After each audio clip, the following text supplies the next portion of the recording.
Hey folks, I just wanted to provide a quick update to my MacBook Pro 14-inch. In my last video on this particular subject, I mentioned that during a routine AppleCare visit, because I thought I had a faulty hard drive, it was discovered that the battery was also faulty.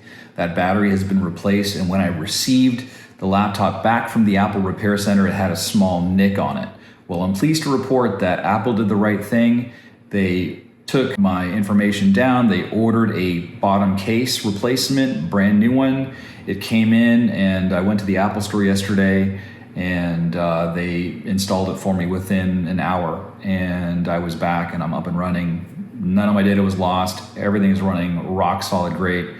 And kudos to Apple for going above and beyond and making me a satisfied customer. So this is just a quick note to let you know that I'm very pleased with what Apple has done here, and I'm going to call that out when I see it too. So thanks so much for watching. I'll see you in the next video.